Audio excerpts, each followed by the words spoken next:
Hey, what's up, guys, and welcome back to the Football Appreciation YouTube channel. Now, the worst kept secret in football has finally been at least confirmed by Romano and Spears and the Express and Star. It looks like Bruno Lage is going to get done. That work permit issue, which a lot of Portuguese papers have said that was going to be an issue, looks like that's done. And John Ruddy signing a new contract. Yay! I'm sure everyone's buzzing about that. But this is such a weird appointment for me. I'm not going to lie, I'm excited. I'm excited to see where this goes, who we recruit, especially after the Ask Wolves kind of Q&A thing. That's given me confidence. And look, we were awful last season, like 13th, 46 goals, 62 against. Oh, sorry, 36 goals, 52 against. We were awful, man. And I'm just excited to have something new. Obviously, look, Bruno Lage's CV is very he could either be a great manager or a terrible manager, and it feels like it's going to go one way or the other. This is a massive risk for Wolves. I hope they've done their research. I trust the club. But this is a guy who's had one season where it was amazing, but then as soon as they sold Felix, it kind of went down. That could be a coincidence, who knows? But I was looking at his Benfica team, and look, I don't watch the Portuguese league, but I've done my research, and from what I've gathered anyway, this is how Bruno Lage set up. So Ruben Dias, obviously at Man City, and Ferro, who's on loan at Valencia now. Two young centre backs, Andre Almeida and Grimaldo. Push up high. You'd have two DMs, proper defensive midfielders, who would sit and cover the fullbacks. Then you'd have on the left wing, you'd have Rafa, who was kind of your out and out winger. Then on the right, you'd have Pizzi, who was kind of more of an attacking midfielder who would play out wide and would kind of come inside. And then you'd have João Felix coming off a big man. Seferovic and Carlos Vinicius, they're both 6'3", and then we all know what João Felix is like. And this is interesting to me. Obviously, this is a lot different to NUNO. This is very much more attacking. Obviously, it should be acknowledged this is in the Portuguese league with the best squad in the league. So of course, it's going to be easier to play attacking football, right? I think this is one of those things where we might become one of those teams that loses 4-0 every so often, but also wins 4-0, which is something we've never really had under NUNO. We've had a lot of 0-0s and a lot of 1-1s. And I was kind of mapping the Wolves squad onto this formation, and some parts of it work really well, for me anyway. Now, the centre-backs are the completely opposite of this Benfica centre-backs. They're not young at all, but that's probably not by choice. I looked at the other centre-backs at Benfica at the club, and they just didn't have any, so he was kind of forced to. But this could be good for Max Kilman, who knows? But I think we all know we need to buy a centre-back anyway. In terms of the fullbacks is what excites me, because I feel like Keanu Herva, Semedo, Aït-Nouri, Marcel, Johnny, we've got a good selection of fullbacks. And, if you look at Grimaldo and Almeida, they're both attacking fullbacks, right, who are kind of good on the ball. And that's what we have. Keanu Herva, I love Keanu Herva. I think he's amazing. He's a really good progressive carrier. He's a really good dribbler. Of course, he's not great on the ball, granted, but he's a good presser. To me, that's what we need if you're going to play a back four. You need someone who's good on the ball and can release the ball quickly. And in limited minutes, that's what Keanu Herva's done. And same with Nelson Semedo. I think Nelson Semedo will thrive from this. Semedo's on the ball stats are amazing. His dribbles, his passes, no worries there. Same with the other side. Rain Aït-Nouri is an amazing footballer. I was reading the Athletic article, and apparently we are negotiating to buy him, which is great. Again, we have fullbacks who are really good dribblers and really good progressive carriers. That's what you need if you're going to play a back four with high attacking fullbacks. So I think the defence will solve itself. I assume Rui's going to leave, but the centre-backs are what they are. We just need to improve that. The full-backs kind of fit Bruno Lage's Benfica team. And now he could change, by the way. He might not do this at Wolves, but I can only judge what I've done my research on. Now, the biggest issue for me is central midfield. Now, Bruno Lage played Gabriel and one of Andre Samaris or Florentino Luis. And from what I've researched anyway, they're all DMs, guys that have high pressure numbers, high interception and tackle numbers. We don't really have anyone like that at all. If you look at our midfield options, you don't know what I feel about Dendoncker. By the way, subscribe to the channel. There are more videos out on Wolves and Premier League, so subscribe. But I've made my thoughts clear on Dendoncker. I don't think he's very good, but maybe in this sort of system where he's kind of just told to be a DM and doesn't really get a chance to go forward, maybe he'll work.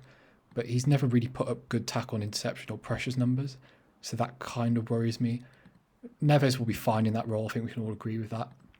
And Gianmartino's defensive numbers have gone down completely. So and we don't really know what Owen Otasowie is going to be like. Although who knows, he could get a chance under Bruno Lage. But it does worry me. That central midfield to me, we need two for me, at least one to partner Ruben. But I think this is the biggest issue for me. If Bruno Lage is going to make success, we need to buy a DM who can just have high tackle and interception numbers and kind of progress the ball, you know? Now, this position interests me the most. From what the research I've done, Bruno Lage plays with one out-and-out winger. So like just a pace guy who gets up and down. And then kind of on the right, a set kind of more of an attacking midfielder who kind of plays out wide and comes inside, if you get what I mean. So to me, I assume that's what either Morgan Gibbs White or Vitinha would do. Look, it might be on the other side, so maybe he'll do that on the left, now Adama on the right. And maybe this could work. You know, Vitinha's numbers are so limited, it's really hard to judge what he is. But the one thing he's good at, he works hard, and he's got good pass completion numbers, and he's a decent carrier of the ball. So obviously he's nowhere near as good as Pizzi, you know, a 29-year-old experienced, but maybe that's where he sees Morgan Gibbs White or Vitinha, you know, as those number 10s who can kind of play a bit out wide. And then Adama can kind of play, you know, the Rafa role as the out and out wide player. That would make sense to me. In terms of strikers, obviously, you know, Seferovic and Vinicius are kind of big 6 foot guys who are main strikers, right? I've seen a lot of people say Jimenez and Fabio Silva will play as a 2. I can't really see that. I don't think Fabio has the pace. I still think it'd be one of Jimenez or Fabio. And then it would probably be one of Daniel Podence and Pedro Neto kind of playing as that second João Felix kind of striker. Yeah, so, you know, kind of playing off one of Jimenez or Fabio in that João Felix mould. That's kind of what I can see happening. Personally, I can't. Maybe Neto will play where Adama is, but I can't. It's hard. I can see Daniel Podence being better in that role, playing off a striker. I don't think that Daniel Podence is very good out wide. I don't think he's physical enough to do it. And look, maybe Morgan Gibbs White would play in this role. It's so hard to see. You know, we'll see in pre-season, but this squad has, if we're judging this off his Benfica team, I think we've got quite a lot of the pieces, but we need to buy. You know, we need to buy another player who can either play out wide where Adama is or another second striker.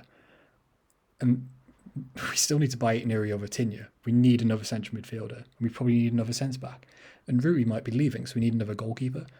Now, look, Bruno Lage might be an incredible manager, and this might work out really well, but we have to back him now. This is on Fosun for me. You know, Romano or Spears haven't really said anything about what his budget is or anything, but this is an okay squad.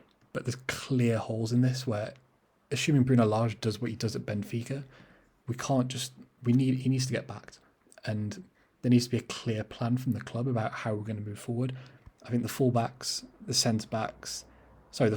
the wide players, the strikers, I'm okay with. But central midfield, centre-back, and another forward player needs to happen. And from the Ask Wolves kind of thing that they did a few days ago, the Q&A with Jeff Shee, I can't really see that happening. So, look, Bruno Lage has a great record with academy guys, Florentino Luis, Ferro, Diaz, João Felix. These are all out of the academy. So maybe this leaves a chance for... Maybe Corbianu could become this guy who could play as a second striker. Maybe Ominatasari will get minutes. Maybe Kilman. Who knows? But, at least this is an attacking manager. Look, we might finish 13th again next season, but this goal tally might go up. We were the 5th worst team in terms of expected goals for. And it's not like we were an elite defensive side either. We were the 11th best. That's not great, especially considering how boring we were. So I like the appointment. I like that they're taking a chance. It does feel like they kind of just had him lined up and didn't really interview anyone else. But I'm excited. I assume we'll play a back four. I assume we'll play attacking football. I assume Semedo and Nuri will thrive. I just worry that Fosun won't back Bruno Lage enough to give him the tools required because of the money issues at the club, which I feel like everyone knows happens. But let me know what you think in the comments. Subscribe to the channel. I'll do some more videos when transfers happen. I think I'm going to do a video kind of suggesting some transfers that might fit this system. Subscribe and let me know what you think of Bruno Lage, and peace.